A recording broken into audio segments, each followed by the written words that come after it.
Hola, bienvenidos a la tercera clase de Bioestadística y Demografía. En esta clase vamos a hablar sobre estadísticos. Como vimos las clases pasadas, cuando nosotros hacemos estadística, tenemos una población de la que nos interesa obtener los datos, una población de interés, que en general no tenemos la capacidad, las herramientas o el tiempo para medir todo, entonces se saca una muestra de esta población. De esta muestra en esta muestra tenemos a nuestros individuos, a quienes se les van a medir las variables, y de esas variables de esas mediciones vamos a obtener datos, que son los datos con los que vamos a trabajar. Entonces, estas variables van a ser clasificadas, como dijimos antes, vamos a clasificar las variables en cualitativas, cuantitativas, discretas o continuas.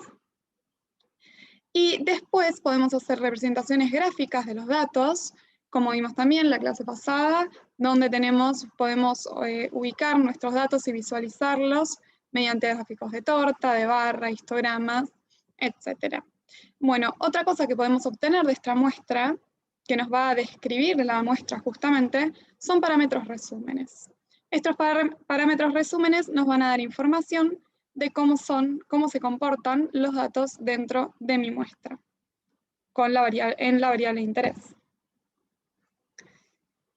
Bueno, acá por ejemplo tenemos en un ejemplo de grupo sanguíneo, una variable cualitativa nominal, tenemos que primero tomamos los datos, esta es una base de datos donde tengo en cada columna una variable y en cada fila un individuo, y que al procesar los datos los vamos a poner en una tabla de frecuencias.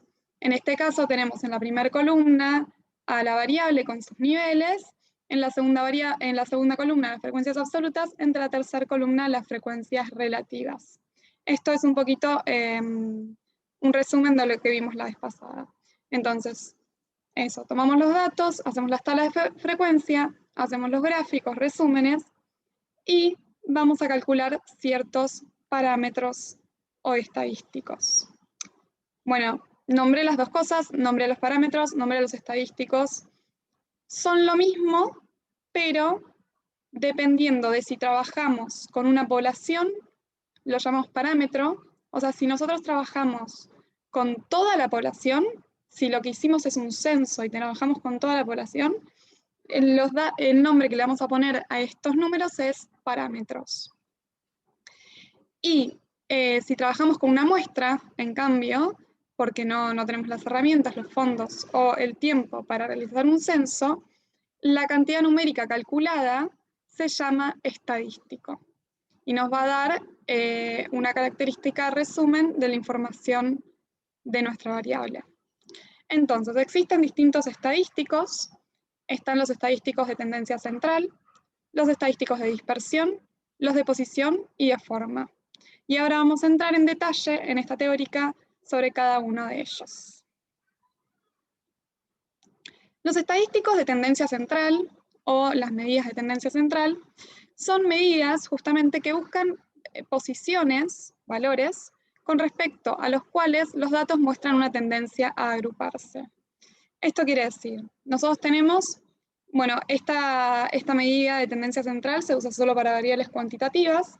Nosotros tenemos, por ejemplo, si tenemos una variable que es altura, tenemos a los datos distribuidos de una manera. Lo que hace la media es decirnos, perdón, la mediana o la moda, es decirnos que dónde se agrupan esos datos. O sea, cuál es el valor que trata de clasificar a cada uno de esos datos. El valor más parecido al conjunto de datos en sí. La media, ahora sí yo les empecé a hablar de la media acá, pero acá hablábamos de los tres. La media es uno de estos estadísticos centrales que lo que hace es, se calcula como el promedio. O sea, es mayormente conocida como promedio. ¿Cómo se calcula? Se suman todos los datos que tengo de mi muestra, de la variable en mi muestra, y los divido por la cantidad de individuos que tengo en la muestra. Entonces, llamamos X a cada observación de la variable. Si yo tengo, acá por ejemplo, tenemos una variable que es altura, X1 es la altura del individuo 1, X2 es la altura del individuo 2, y así sucesivamente hasta el individuo n. Entonces, sumamos todas las alturas y las dividimos por el total de individuos de la muestra. Bueno, en la media, cada dato aporta un valor, va a aportar una proporción a la media. O sea, cada dato es importante y relevante para el cálculo de la media. Bueno, la media se expresa de esta manera, como X raya, si se trata de media muestral, y si se trata de la media poblacional, se expresa con la letra griega mu. En una muestra que tenemos valores altos y valores bajos, la media se encuentra en el medio. Pero también puede estar influenciada por datos extremos. Ahora eso lo vamos a ver un poquito más adelante. Acá tenemos en nuestro ejemplo distintas edades. Sí, distintas edades, y vemos que al calcular la media, el resultado da con coma. ¿Por qué? Porque justamente la media es el promedio de los datos. No es un valor exacto de los datos. Ahora vamos a ver qué son la mediana y la moda. La media puede tomar valores con coma. Esto es lo que les decía antes. La media es el centro de gravedad de la distribución de la variable. En este primer ejemplo vemos que tenemos 4 datos. Tenemos un 0, un 1 y 2, 2. Entonces, si sacamos el promedio de esto, el valor de la media nos va a quedar, sería 3 dividido 4. ¿Por qué 3? Porque sumamos 0 más 1, perdón, sería 5 dividido 4. ¿Por qué? Porque tomamos 0 más 1, 1 más 2, 3 más 2, 5. Y lo dividimos por el total de individuos analizados, que son 4. Entonces, la media es 5 sobre 4, que toma este valor. En este caso, la media es bastante representativa de los datos que tenemos. Pero vamos a este otro ejemplo. En este otro ejemplo tenemos los mismos 4 datos más 1. Tenemos 5 datos. Pero, ¿qué pasa acá? Tenemos un 0, un 1, 2, 2 y un 10. Lo que hace la media en este caso, al tener este valor 10 extremo, es irse más arriba de donde están la mayoría de los valores. ¿Por qué? Porque está influenciada por este valor. Entonces ahora la media toma un valor de 3 porque se vio influenciada por el número 10, aunque este sea un número que no es muy común en la muestra. En este caso la muestra es de 5 datos, así que no podemos hablar de lo que es tan común o no tan común. Pero si la muestra fuese de un n más grande, veríamos que la media es justamente un estadístico de posición que es sensible a los datos extremos. La mediana es otro de los estadísticos de tendencia central y es el valor que divide al conjunto de observaciones ordenadas en 2 grupos con el mismo número de individuos. Vamos a explicar esto. La mediana solo se puede usar para variables cuantitativas, y lo que hay que hacer para poder calcular la mediana, primero que nada, es ordenar los datos. O sea, yo tengo que ordenar los datos desde el más chico al más grande, y la mediana va a ser el valor medio de esos datos. Va a ser el que divide a los datos en 2 conjuntos iguales. Como podemos ver en este gráfico, tenemos a todas las personitas ordenadas por estatura, y la mediana es el que se posiciona en el medio. Acá tenemos 2 conjuntos de datos. Si el conjunto de datos es impar, en este caso es de 1, 2, 3, 4, 5, 6, 7 datos, el 35 es el que divide el conjunto en 2 partes iguales. Tenemos 3 números de este lado y tenemos 3 números de este lado. Entonces el 35 es el valor de la mediana.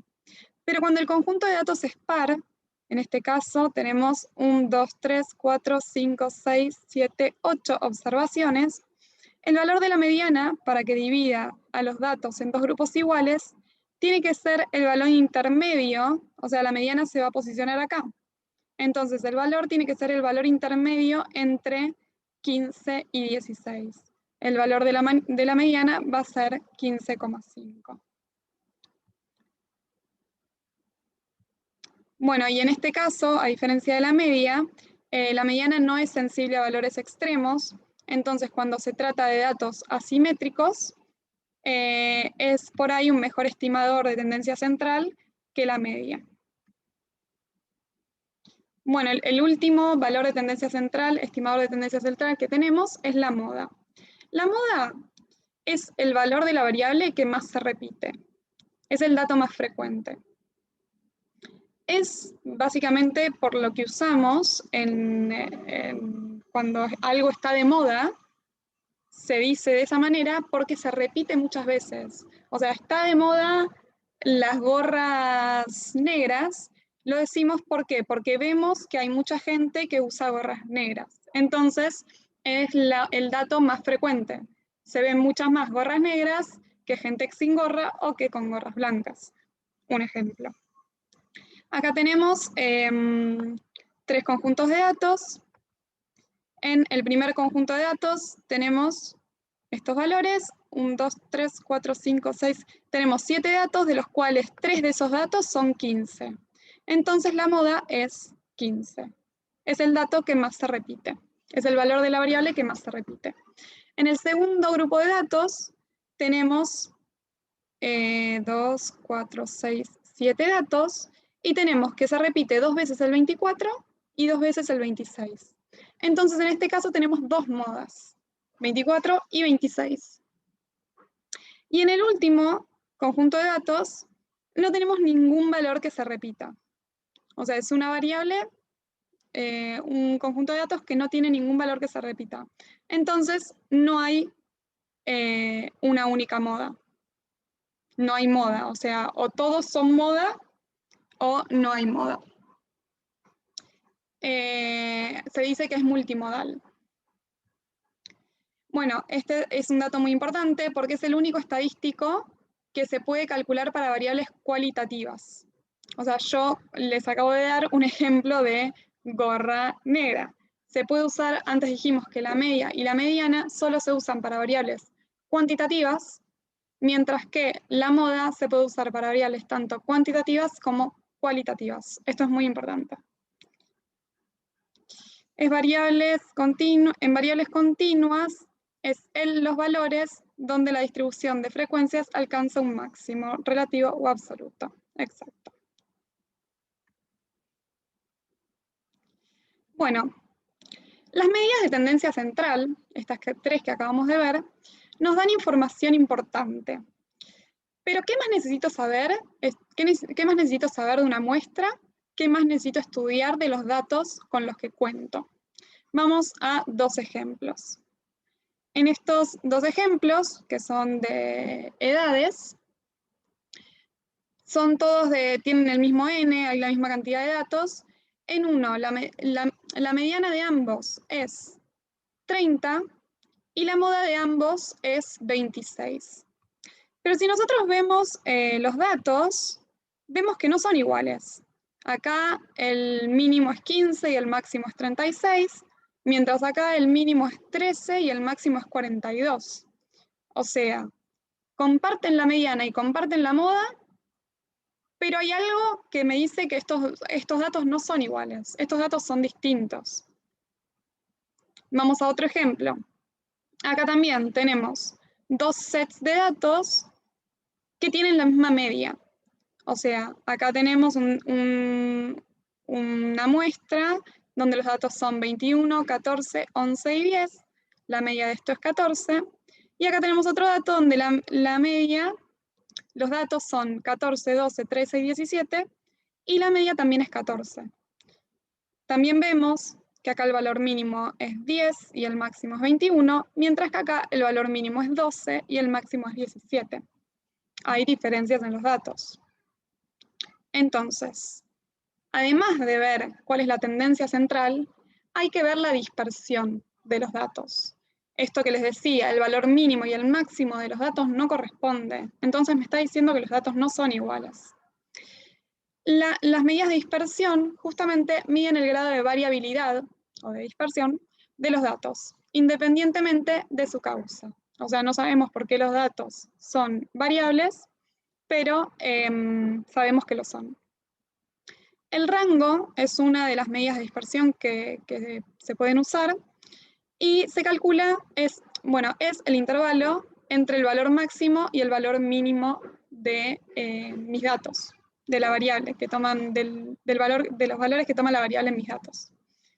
Acá tenemos un ejemplo donde el valor máximo de la variable es el valor, acá está al revés, el valor mínimo de la variable es 10, perdón, mínimo, y el valor máximo es 21.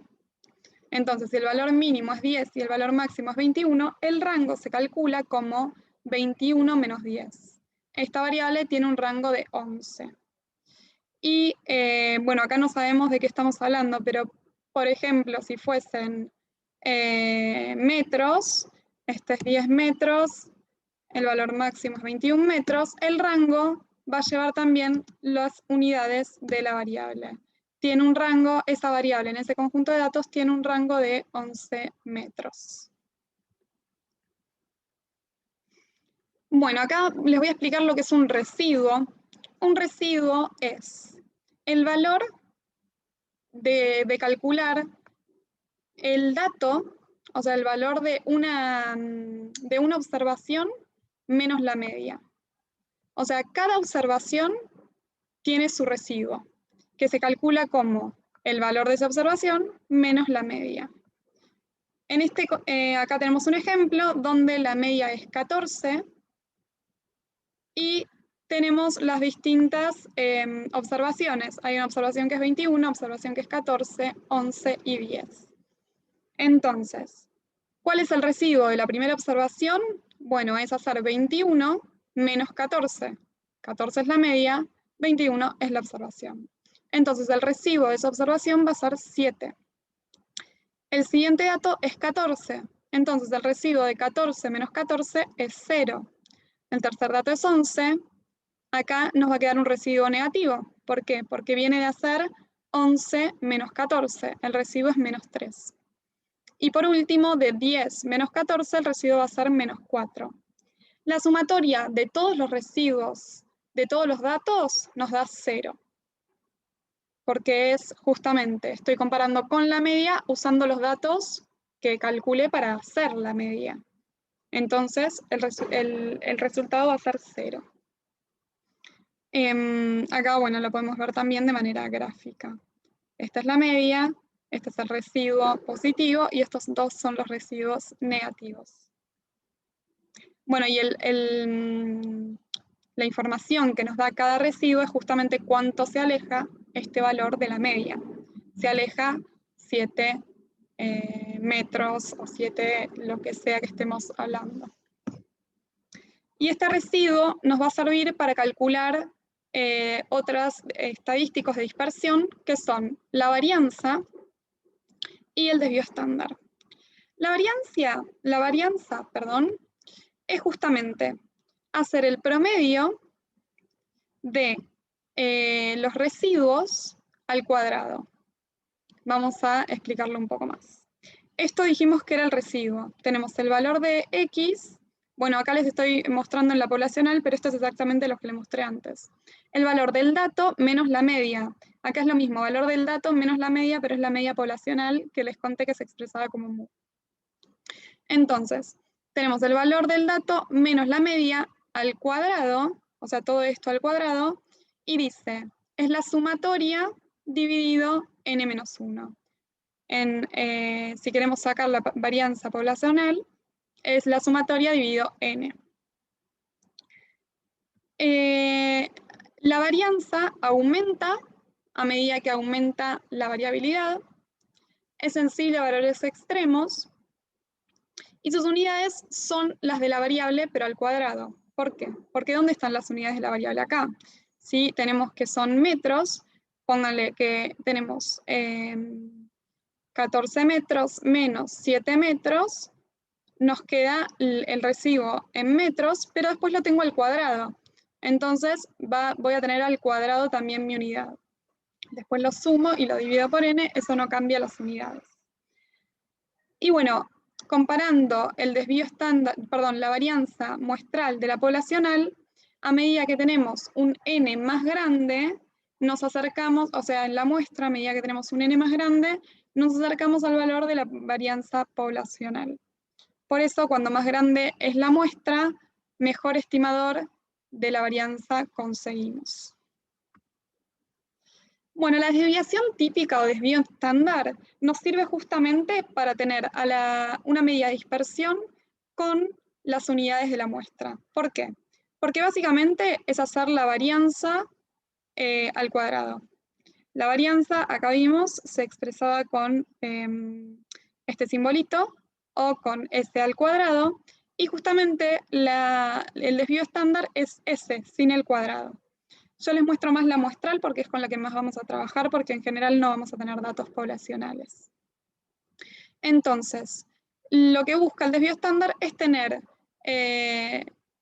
a la varianza con las unidades de la muestra, de la media. Entonces son comparables la media y la varianza. Funciona como complemento de la media, el centro aritmético media y grado de dispersión desviación típica.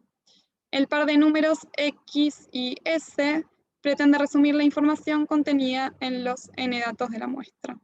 Bueno, eso es lo que estamos diciendo. Resumen, nosotros cuando damos información, cuando exponemos información de una muestra, en general tenemos que dar los datos en determinada variable, los valores de la media y la desviación estándar. Son los más utilizados. Bueno, acá estamos con el mismo ejemplo de antes, donde calculamos los residuos. Yo les dije que la sumatoria de todos los residuos era 0, pero si yo hago la sumatoria de todos los residuos al cuadrado, el cuadrado hace ya de por sí que los valores negativos queden en positivos. Y después aumenta los valores. Entonces, la sumatoria de los residuos al cuadrado nos van a quedar todos los datos en positivo y va a ser un número distinto de 0. En este caso, esto es la sumatoria de los residuos. La sumatoria de los residuos dividido n menos 1 es la varianza, y la raíz de esto es el desvío estándar. Ahí se calcula el desvío estándar. Esto se puede calcular en Excel también con una simple fórmula de Excel. Bueno, otro estadístico que nos sirve para describir un coeficiente más que nos sirve para describir nuestros datos es el coeficiente de variación. El coeficiente de variación relaciona al desvío estándar con la media, y lo que hace es comparar la dispersión de distintos grupos de datos que sean cuantitativos, ¿no? Y que sean positivos. O sea, los datos tienen que ser todos con valores positivos. Es una medida de la dispersión de los datos relativa al orden de magnitud que estos presentan. ¿Qué quiero decir con esto? Si nosotros queremos comparar datos, queremos comparar la dispersión de los datos que tienen distintas unidades, por ejemplo, si yo quiero saber cómo se comparan la dispersión entre la altura de distintos alumnos de una clase y su peso, si yo quiero saber qué varía más en 50 alumnos de una clase, ¿la altura o el peso? Bueno, esto no lo podría comparar con el desvío estándar porque tiene distintas unidades. Porque uno tiene unidades en kilogramos y el otro tiene unidades en metros. Entonces no se puede comparar. Pero con el coeficiente de variación sí lo podemos comparar. ¿Por qué?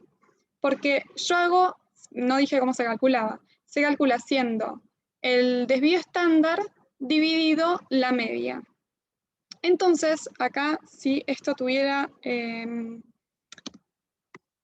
unidades en metros, ambas, a la hora de hacer la división, estas unidades se cancelan. Entonces, el coeficiente de variación me queda sin unidades. Entonces puedo comparar datos que provienen de distintas unidades, con distintas unidades, como peso y altura. También, aunque las unidades fueran iguales, o mejor dicho, aunque se mida lo mismo, sirve para comparar datos con distintas magnitudes. Por ejemplo, si yo quiero comparar el peso de hormigas con el peso de elefantes, ambas cosas son pesos, pero el peso de hormigas va a estar en gramos, mientras que el de elefantes va a estar en toneladas. Entonces, si yo quisiera comparar esas desviaciones estándar, no podría darme cuenta qué set de datos es más diverso, más disperso. ¿Por qué? Porque yo voy a ver que la desviación estándar de los elefantes está en toneladas, mientras que las de hormigas está en gramos. A priori, por ahí pienso que es más grande, o sea, que es más disperso los elefantes que las hormigas, pero puede ser que no. Entonces tengo que hacer esa división entre el desvío estándar y la media. Bueno, ¿cómo calculamos todos estos estadísticos que estuvimos hablando? Cuando los datos son pocos, lo podemos calcular en calculadora o a mano. Todos los sets de datos que estuvimos viendo recién eran de 5 o 6 datos, lo podemos hacer a mano o en calculadora. Pero cuando los datos son muchos, a veces que se trabaja con base de datos de 100 individuos o demás, ahí hay que usar hojas de cálculo como Excel, o programas estadísticos como R, Infostat, Python y determinados otros programas que no vamos a ver en esta materia. Bueno, como les dije al principio, están estas 4 maneras de describir los datos. Ya vimos los estadísticos de tendencia central y los de dispersión. Faltan ver los de posición y los de forma.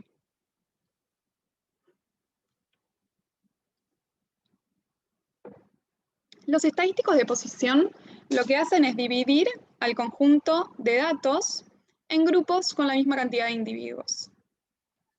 Los datos tienen que ser cuantitativos y tienen que estar ordenados, o sea, desde el más chico al más grande. Esto permite describir la posición que tiene un dato específico con respecto al resto de los datos. Por ejemplo, miremos estos grafiquitos de acá. En esta distribución de los datos, por ejemplo, puede ser la altura también, la altura en niños. Vemos que acá hay un dato que divide al 70% de los datos. O sea, este va a ser el valor de la altura mayor al 70% de los datos. Pónganle que es en niños 1,50 m.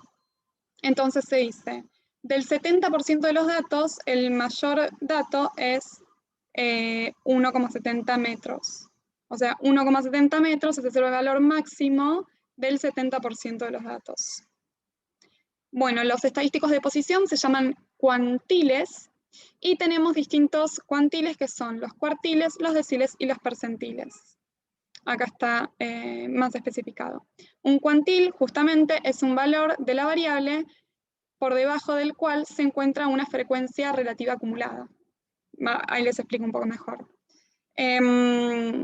Bueno, en general los cuantiles que se utilizan son los cuartiles, que son los que dividen al conjunto de datos en 4 partes iguales, o sea, donde vamos a tener al 25% de los datos, al 50% de los datos, al 75% y al 100% de los datos.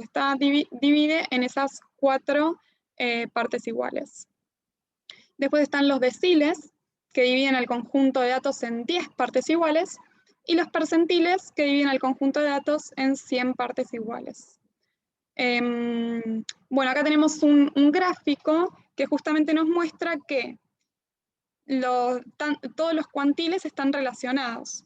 Por ejemplo, el cuartil 1 tiene la misma posición que el percentil 25. ¿Por qué? Porque acumulan el 25% de los datos. Acá tenemos otro cuartil muy importante, que es el cuartil 2, que es igual al percentil 50 y que es igual también al decil 5. Este es el que acumula el 50% de los datos y esta es la mediana.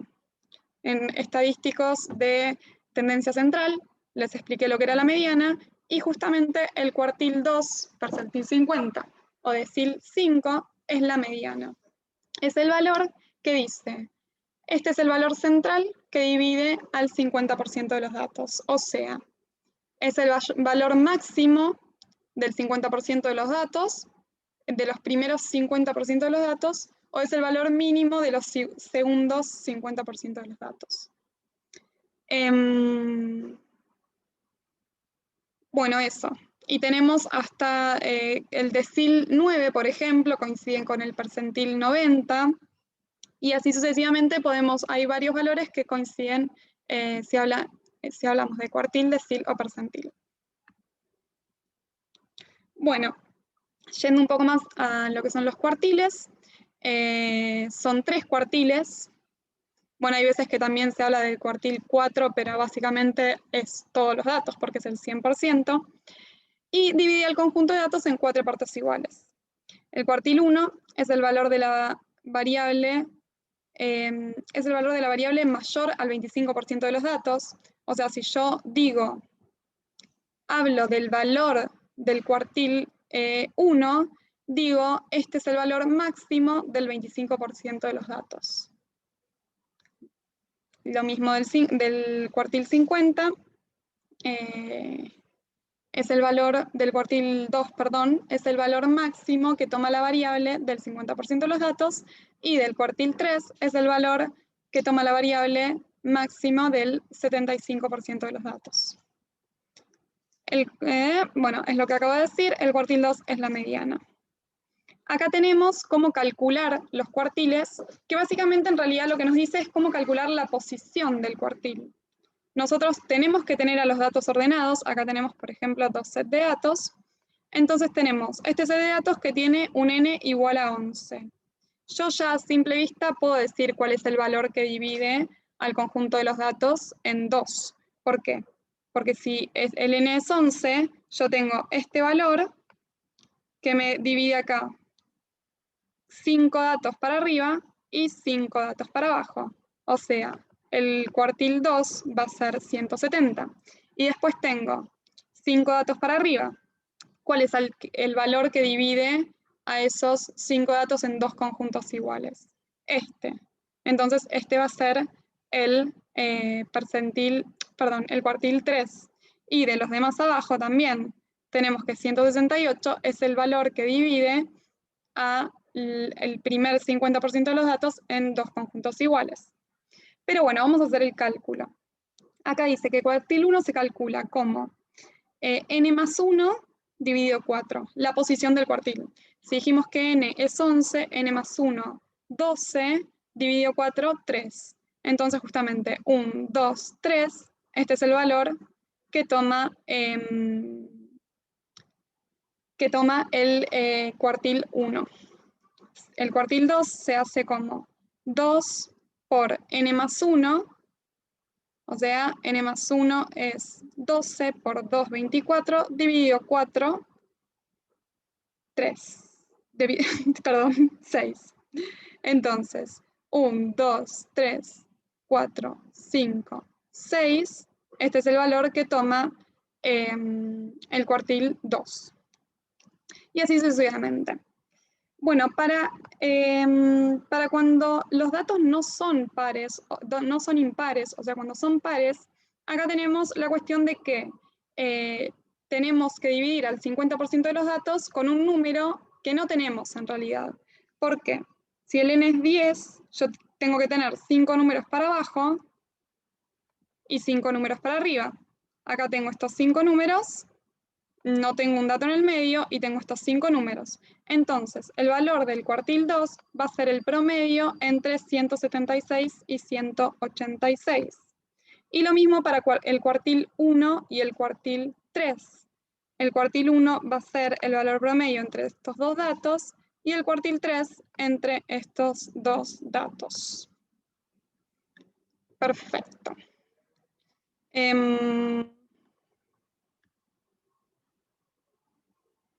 Bueno, acá hay un ejemplo del cálculo de cuantiles, acá no de cuartiles, en el que Vamos a dar un ejemplo.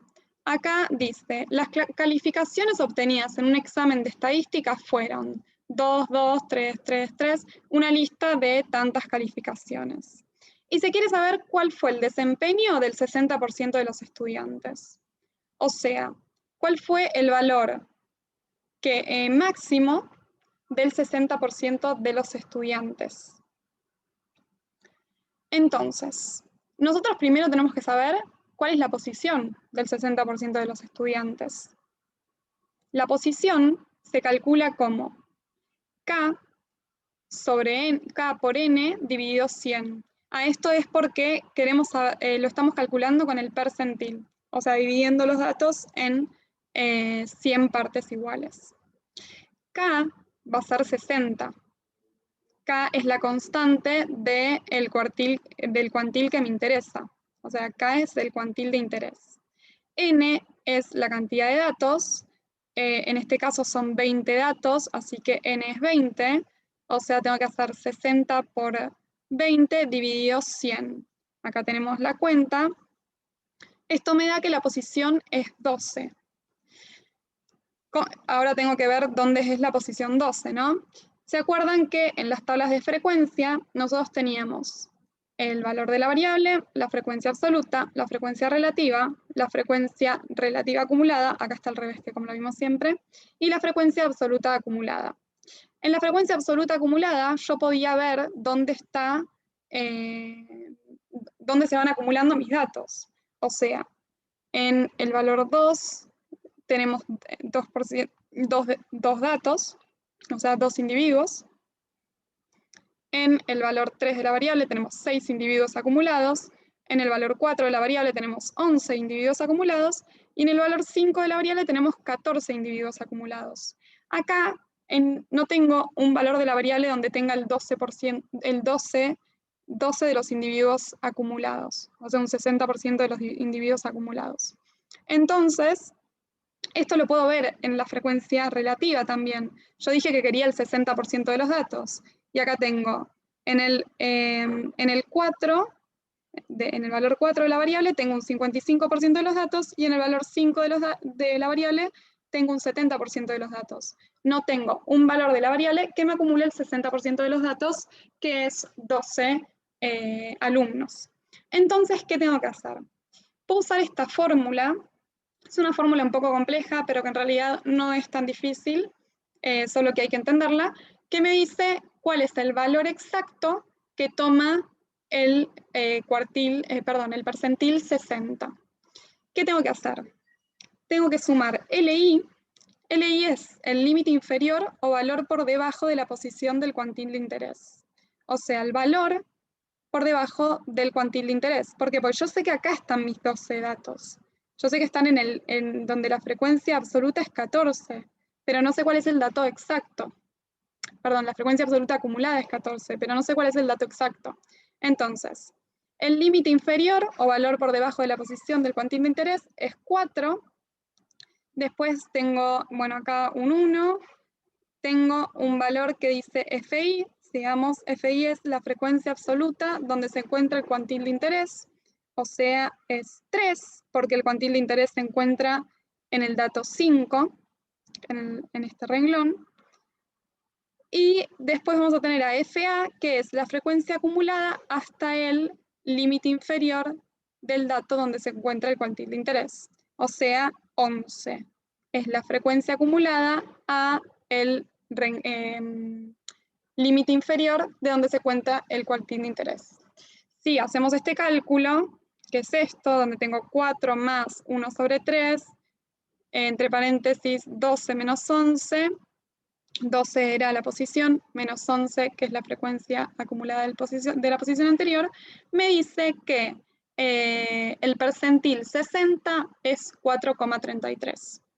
Es una cuenta simple, por ahí tardé mucho en explicarla, pero lo van a poder hacer tranquilos.